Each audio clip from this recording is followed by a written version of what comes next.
Bonjour everyone and welcome back to my channel The Waves of Your Soul. My name is Maureen, I'm a French tarot reader and passionate, and today I wanted to share with you my top decks, tarot and oracle that I have used in 2020. Now, if you are new on my channel, I want to say a huge welcome, thank you so much for being here, and if you are already a subscriber, then thank you so much for joining me on this journey, as it's been so much fun engaging with all of you and exchanging, below in the comments. So thank you so much for tuning in. So today, as I mentioned, I want to showcase my top 5 tarot and top 5 oracle decks that I have used in 2020. Now, if you have, if you have a look on my channel, I have just published recently a video on my top decks that came out in 2020.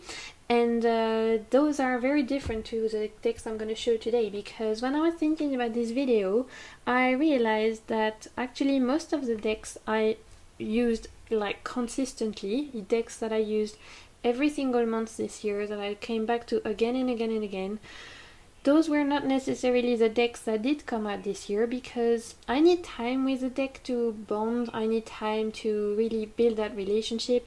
So I've realized that actually most of the decks that I consistently used this year didn't come out this year. The first reason is because, like I mentioned, I take time getting to know decks, and the second thing is because of the pandemic and where I live. So I currently live in Reunion Island, which is a tropical island off the coast of Madagascar, so it's literally in the middle of the ocean. And due to the pandemic, parcels and packages here have taken months to come. So there's a lot of decks that I ordered in 2020 that did come out in 2020 that I only got a few weeks ago. Most of them I still haven't even received. Decks I had ordered in March or January or even like July, August, all of that. I'm still waiting for so many decks I haven't received yet. And all of the decks that I did receive that came out this year that I showcased in my video, even though I had time to work with them, I definitely can't say that they were my most used of this year, purely because they kind of arrived a little bit later into my collection. So if you have not seen my video around my favorite decks that came out this year, then I invite you to do so once you've watched this one. But for now, we're gonna go through my most used decks of 2020, my ride or die, my workhorses, I believe is what you say in English. And so stay along for this. If you do enjoy this video, I want to invite you to leave a like, as it really helps my channel to grow, especially as I'm kind of just starting on this YouTube journey. And if you want to leave me a comment and let me know what are your most used decks of 2020, I would love that. I love exchanging with you guys in the comment section. And finally, if you're not yet subscribed, then may I invite you to subscribe to my channel, because if you love tarot and oracle, or if you are there for reading and guidance, then all of that kind of content is planned and programmed, and I'm very excited to keep this journey with you. So just wanted to put that out there, and you'll find the links to my Instagram and all of that good stuff in the description bar below. So let's get started with my most used tarot decks in 2020. And the first one, if you are, for all of you back knowers out there, you might recognize the first deck I wanted to mention that I have used consistently this year is the Gaea Tarot. So the Gaea Tarot is a deck based around Earth. It's based around our life, our world. It is quite modern in the sense that there are modern people depicted. It is very diverse. It represents people from around the world, from different ages, from different body types. And this deck, of course, from the name, the Gaea Tarot, is very earthy, is very grounded in nature. There is a mix between, there are animals, but mostly humans. And this deck is just so nourishing, so grounding. And for me, I have come back consistently to this deck in 2020 because, well, 2020 has just been a shit show, let's be completely honest. Whether it is worldwide or personally in my personal life, I have gone through quite a lot, and I have been really felt compelled to go back to decks that nourish me, that heal me, that kind of nurture me, I am gonna show one deck that has, is a little bit more in the kind of like decks I would go to when I need a good kick up the butt, but when I needed that nourishing, healing, you know, mothering vibe of Mother Nature, of Gaia, then this is a deck I would go to. And as you can see, the drawings are beautiful, the colors are so vibrant, it's so emotional, it's so beautiful, it's just so gorgeous, and I absolutely love this deck so much. It comes with a fantastic guidebook that is full of journaling prompts, that is full of really intelligent questions. I'll put the name of all the decks I mentioned below, but this has definitely been a huge favorite, not just for the fact that it can read beautifully on its own, but also for the fantastic guidebook, for the diversity, and for the very healing and nourishing vibe of it. So definitely the Gaea Tarot for me has been a lifesaver for sure this year. Next up, a little bit different, but one that if you have seen my recent videos, and you know I love and I'm obsessed, and it seems that I can't be spending one video without mentioning it, and that is the Stunning Tarot by Jonas Ajaus. So the Stunning Tarot, I forgot to mention the Gaea Tarot is mass market, and I forgot to mention I did trim the borders, so it will come, normally it comes with huge big blue borders, but I did cut them off, and now I'm left with the white border like this. So just wanted to mention it in case you order it and it doesn't look quite like that. Stunning Tarot is a indie deck by Jonas Ajaus. She has just done a reprint of it recently, so I think if you go on her Etsy shop and you just look, or Instagram, and you just look for Jonas Ajaus, then you should find it. There you go. And this deck, this deck is like potentially, I don't like saying my most favorite, but at the moment, and it has been like this for most of 2020, so you know, I would say this is my favorite deck of the year. And I didn't include it in my previous video because it didn't come out in 2020, but it has been my favorite deck that I have used personally this year. This deck is beautiful. First of all, I want to show you all the colors. This is a limited color palette deck, so you will see there are purple, red, yellow, and pinks, and black and white. That's it. And the deck is it is based in some kind of like fantasy world. So each suit, it takes you to a different fantasy world. So the cups are more like Arabian Night, as you can see. That kind of like you know, Arabian feel, 1001 Nights kind of tales. And then the swords, well, first of all, the wands are witches, like that kind of witchy pagan feel, very sewing. The pentacles are all Egyptian mythology based, and they're all in yellow. And as you can see here, so that's the Ace of Pentacles, which is beautiful. Or here we have Thoth and Medusa. And finally the swords are mermaids. So each suit is very you know, it's in its own world. And then the major arcana is more I guess just otherworldly, I will say, but still very potent. So for example, here is the Fool and here is the Moon. Now, why do I love this deck so much? I can't even really tell you. I think first of all, I'm absolutely in love with the artwork. I think it's beautiful. I love the size. I love the vibrant colors. I love the limited color palette. I love every single choice that Jonas picked for each archetype, even though it doesn't quite follow the RWS system, in the sense that it's not the usual archetypes we're used to seeing. For example, here's the Seven of Wands, doesn't really look like anything like we're used to seeing.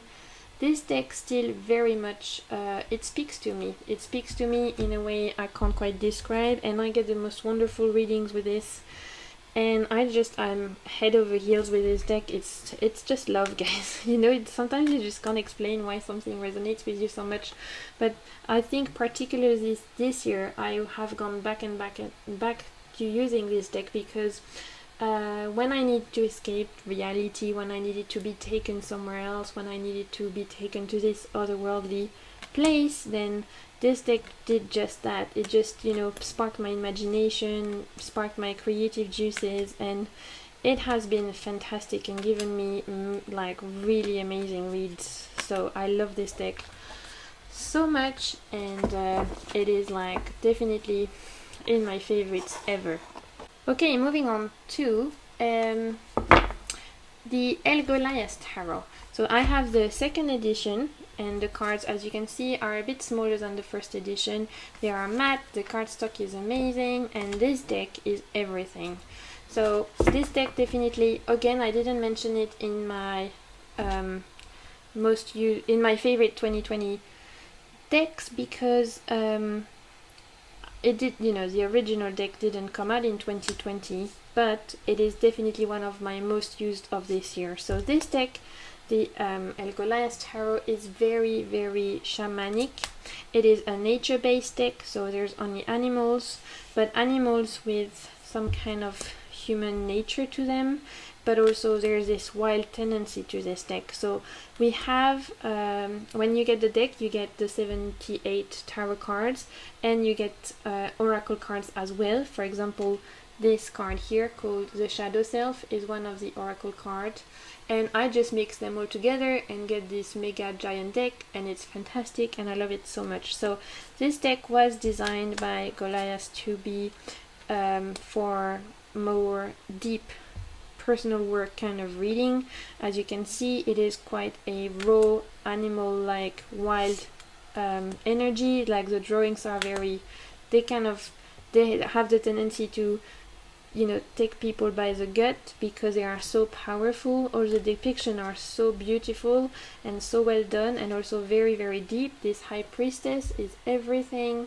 So definitely this deck has been my go-to deck when I have been wanting to do personal work, when I have been wanting to explore my triggers, to explore some trauma, or to just do that, you know, kind of work that people have the tendency to call shadow work. And this deck is fantastic for that.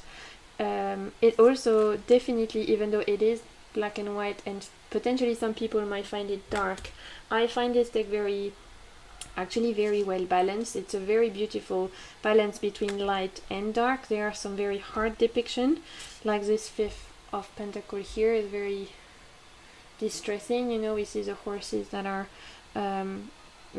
about to die of starvation, and those crows are waiting for them to die.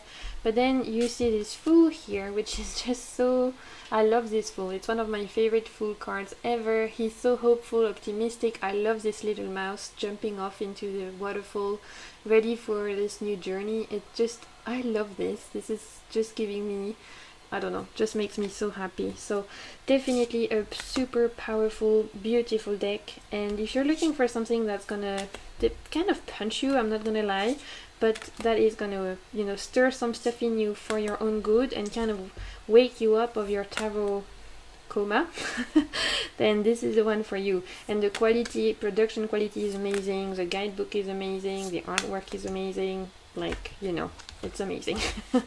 Next up is a deck that my most used deck when I have done reading for others, and that is the Lightsayer Tarot. Now I have the mass market edition, which comes in a 2-piece box like this with a guidebook, which is, you know, it's a good guidebook actually, because compared to, they fit quite a lot in that little box. And this deck is my most used deck for reading for others. I have used this deck for reading for myself as well, but it is particularly perfect for reading for others. I'm sure you've all seen this deck, but if you haven't, you need to see it, so I'll show it quickly because this deck is amazing. It is diverse, it is representative, diverse in the sense of, you know, it has some kind of, it's diverse in age, and it's diverse in ethnicity, not so much potentially in body size, but, you know, it is representative of our modern world, as much as every deck has its flaws, but this one, you know, definitely is on the better end of the spectrum. And I love this deck so much because, one, the depiction, Chris Han's artwork is fantastic. I love the depiction of you know, her trying to like include the archetype in a more modern world, but yet this deck still very much have a magical vibe to it, you know, even though it is set in the modern world, it still very much has a magical kind of fantasy vibe to it, or maybe not fantasy, more like cosmic vibe, I would say. And it is such a good reader. I love this Emperor so much. I love this Ace of Cups. I love this Ace of Wands. Honestly, I think the only card I don't like in this deck is the Strength card. And that's just personal. I just don't resonate with the artwork. But I love this Three of Cups so much.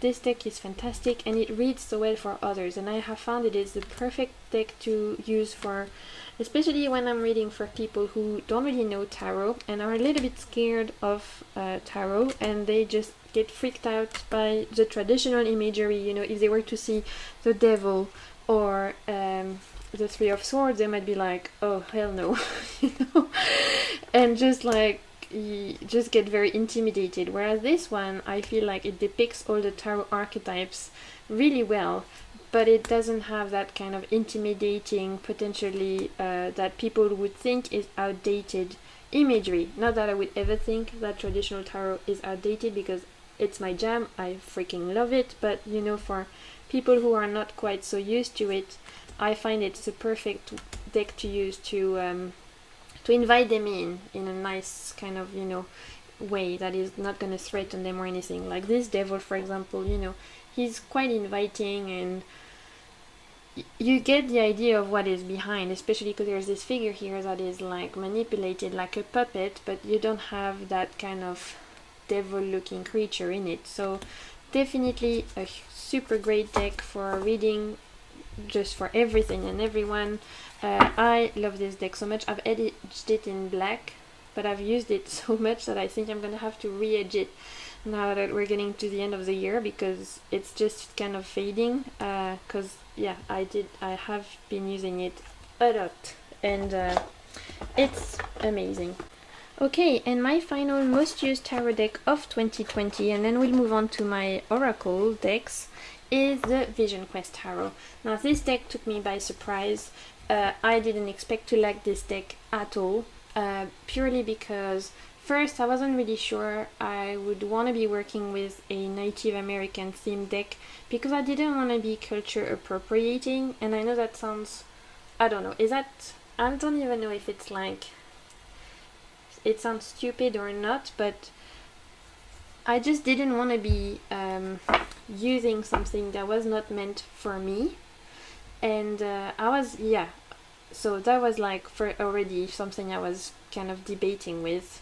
And then also the fact that this is a pip deck, I was like, before I got this deck, I was totally not into pip decks. I was like, I don't like pip decks, I can't be asked with pip decks.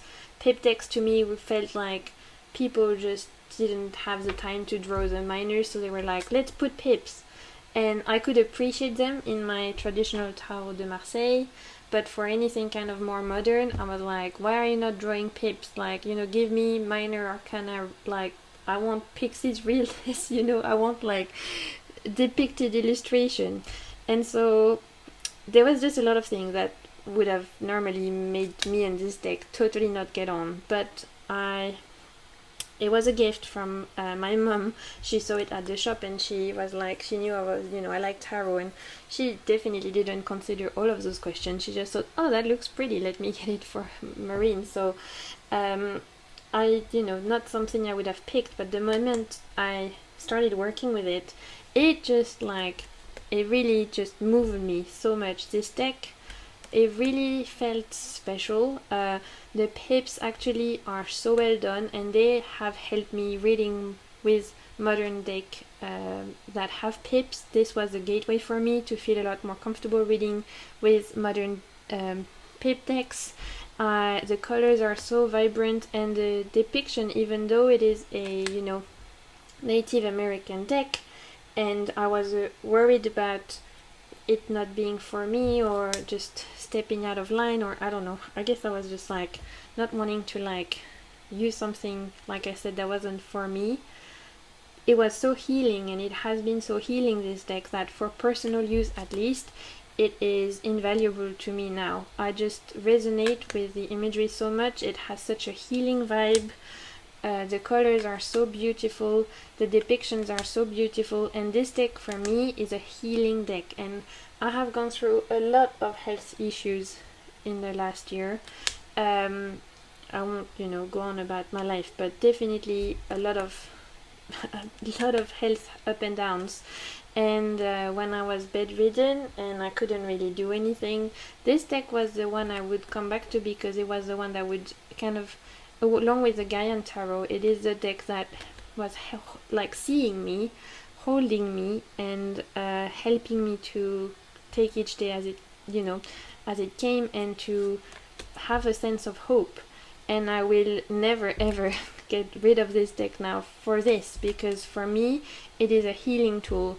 It's part of my self-care practice, it's part of my mental health practice, and I couldn't see myself without it. So I'm so grateful for my mom to introduce me to it. And yeah, it's beautiful. Okay, so those were all my most used tarot decks this year. Now we're gonna move on to my most used oracle decks. And the first one I wanted to mention is this is the French version. So in French it's called L'Oracle des Cristaux Éternels by Jade Sky, but I'm 100% sure this exists in English, because I think she's Australian and I'm sure I've seen it on a book depository and stuff. So it is the same in English, the same look. So if you just type Oracle, Crystal Oracle, and you see this green box with the pictures here, this is the one. This deck surprised me. This is one of my, well, I think I have another one, Crystal Oracle. I love crystals for sure, but I didn't think I would enjoy working with crystals on card as much, because I have crystals. And you're like, well, do I need something on a card when I have the real thing? Do I need like a Labradorite card if I have like a Labradorite here to work with? And so I wasn't too sure I would enjoy it, but this deck took me by surprise. So as you can see, it is a crystal themed deck, and every card represents a different crystal. You get a keyword and you get a chakra, and the imagery is very much that you are immersed in the crystal. And then there's like super layered images that if you spend time and look at each picture, you will see other patterns and images revealed in the background, which makes this deck fantastic for meditation and path working and all of that. And this deck is just phenomenal, and I have been really enjoying working with it as a kind of like card a day kind of deck, because the guidebook it comes with is really good. It gives you one little page for each crystal, and it covers everything I need to, especially around self-care kind of vibe. So this one would definitely be when I pull one card a day. And even my parents, who are really they're not opposed anyway, of course, to my tarot practice or oracle practice, but they're just not really, they wouldn't go out of their way to do it themselves. They have really enjoyed pulling a card a day as well, like, even for people who necessarily are not obsessed with tarot and oracle like I am, they still love this deck because it's easy to use, the messages are straightforward, it's not too, woo-woo, as some people might say, and it's just really good. Okay, next up in my most used oracle decks of 2020, we have The Secret Destiny Oracle by Denise Linn. This is a Hay House deck, and it is amazing. I love this deck so much. I have used it for everything and everyone. If you're one of my friends, you've seen it, because if you're one of my friends and you've asked me like, can you pull a card for me, like a little message of the day or whatever, most likely this is the deck I've used. I think most of you will have seen this deck. It has that beautiful kind of seaside imagery. It is really nice matte cardstock, and all the images are nature based, they are landscape based, and it's just amazing. I love this deck so much. The keywords are very expensive, so that's something that I love. I hate when keywords are too restrictive. The imagery is beautiful, it's photo collage, but it's so well done, and it's balanced. This deck is not love and light, because you'll see, most of my decks, I don't really gel with angel decks and all of that kind of angel theme. I don't have any angel decks, that's just not my vibe. Again, I have nothing against, you know, everyone has their own taste, of course, but it's just not something that attracts me. And also the one other thing I don't like in oracle decks is when they are too love and light. I might have one or two that are very positive and happy and that I might pull out if I'm really feeling like shit, or if I see that the person, you know, my friend for example, needs some cheering up, then we know you might use that and pull a couple of cards from that. But most of the time I need balance in my deck. I want light and shadow. I want, you know, I want it to depict the world, because the world is not just light and positive, the world is also full of shit. So I need my deck to be very honest and to show everything, and this deck does that for me because it has more light, I don't know what it, positive is not really the word, but I'm gonna go with that because that's what's coming for now. You know, more light keywords, like for example miracle, illumination, but then you're gonna have more kind of shadow keywords like stand still and loneliness, and so it is a good, it's well balanced. It does pair very well with any tarot deck because there's no characters or anything like that, and the nature of the imagery makes it very easy to pull alongside kind of any tarot I've used. So definitely this one is a great little addition to my collection and I can't recommend it enough. Moving on, we have another Hay House deck, and it's the only animal deck I'm gonna show you today for oracles anyway, and it's the Spirit Animal Oracle by Colette Baron Reid. I have used this deck so much. Again, I think at one point I have consistently pulled my daily card from this deck for potentially like 4 months in a row, and it's great. I have used it in my pick a card readings. If you have watched those, you might have seen that. So there's a really chunky guidebook it comes from, and I have edged the cards in this kind of lime green because it was getting just disgusting. It was getting dirty because I was using it so much that I had to edge it in this green, but I think it actually goes really well. Again, it's Hay House cardstock, so it's very matte, very thick. The cardstock is amazing, and the artwork is by Jenna della Grottaglia, and I love this artwork so much. I think this deck is amazing. If you want an animal deck that is really easy to apprehend and is not going to require you to be an animal expert to work with, for me this is my recommendation, because already on the card you get kind of like a sentence that is very helpful. So already from that, if you wanted to pull with any kind of tarot reading, it's fantastic. It does it really well, but the guidebook is really well done. It gives you upright and reversed meaning, which is fantastic, and it's just really balanced. Again, this deck is not love and light, despite what it might look like, and you know, it's Colette Baron Reid's, and we know some of her oracle decks have a tendency to be a little bit more positive. I find this one to be very balanced. For example, here we have set healthy boundaries, you are never alone with the otters, wolf spirit is turn knowledge into wisdom.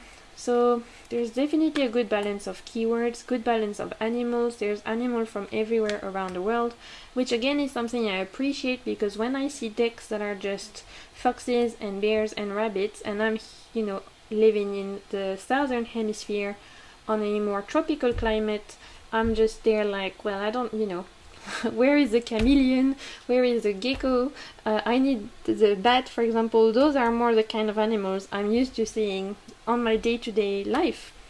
So this deck has it all, you know, because it does have the chameleon, which is super important for me. It does have the gecko, but it also have the rabbit and the bear and the foxes. So I think it's a great, you know, there's so many cards.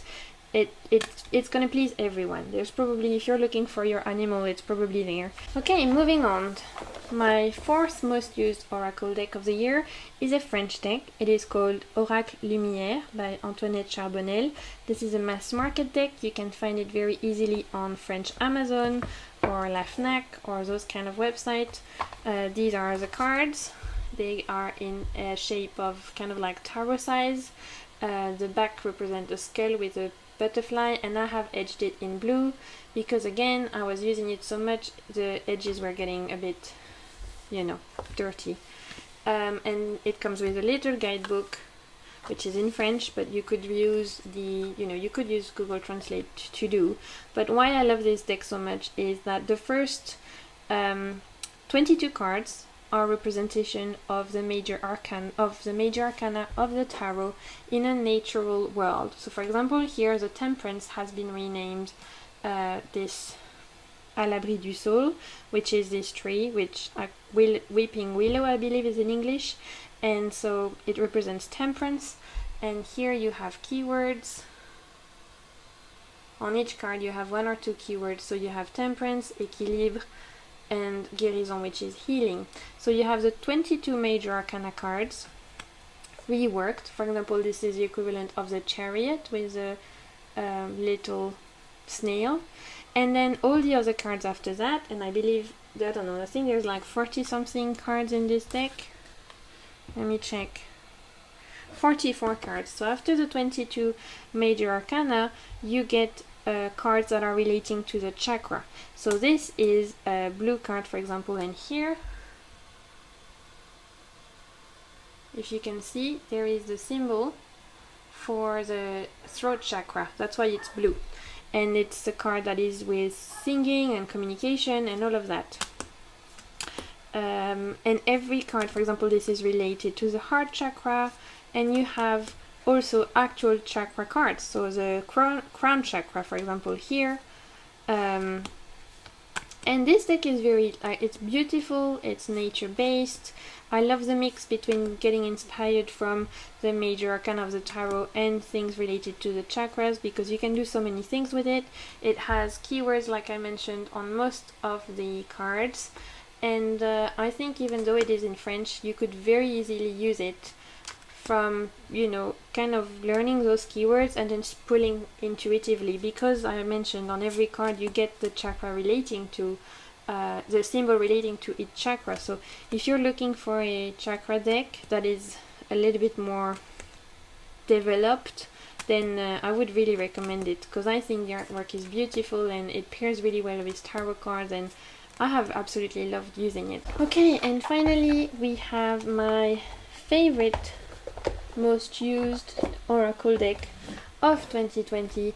Again, if you have watched any of my guidances on my channel, then you've seen this deck, because I have been using it consistently, and it is the Begin Oracle. This is a an indie deck that is done by Stacy Jane at the Little Magic Herbal Shop.com. Sorry, that's a mouthful. You've got the name here. You can find it on Etsy if you type the Begin Oracle.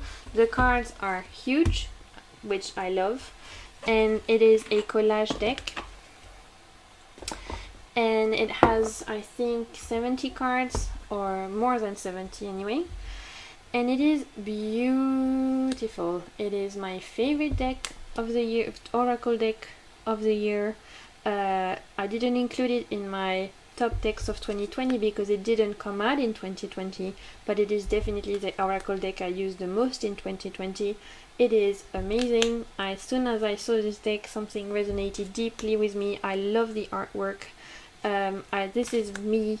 This is, you know, it just speak my speak. Like, I love this kind of artwork. I love the keyword that she chose. The guidebook that comes with it is fantastic. It's huge. It's actually like, let me show it to you. This is a guidebook. Doesn't even fit in my screen right now. But you know, every card you get keywords, you get seasons, you get crystal allies. Sometimes you get mythological associations or other card association. You get a message, you get an affirmation. There is so much, and it's like super chunky. There's so much thought that went into this guidebook. She has done such an incredible job, and I love everything about this deck. I love the artwork. I love the keyword like I mentioned. I love the guidebook. I love that you can use it with the guidebook, but also that you don't need the guidebook, that it kind of stands on its own. It pairs beautifully with other tarot decks. Any kind of collage decks that you have, it would look fantastic. For example, the Gaea Tarot would look fantastic next to it, or the Muse Tarot, or you know, any of those kind of collage style deck. It's just amazing, just like beautiful. And I don't really see anyone talk about this deck, but it's, for me, it's super great, and I couldn't see myself without it. I have definitely, it has a very special place into my collection. So, and these are the backs if I haven't shown you. So yes, that's it. These are all my most used decks of 2020. If you have made it this far, I want to say a huge thank you. I really appreciate it. If you have enjoyed this video, then please don't hesitate to give it a thumbs up, as like I mentioned, it really helps my channel to grow. Don't hesitate to leave me a comment if any of those decks sparked your interest, or if you want to let me know what are your most used tarot and oracle decks of 2020. And again, if you're not yet subscribed to my channel, may I invite you to do so, because there's gonna be plenty more content where this came from. So until my next video, I want to send you lots and lots of good vibes, and keep navigating the waves of your soul.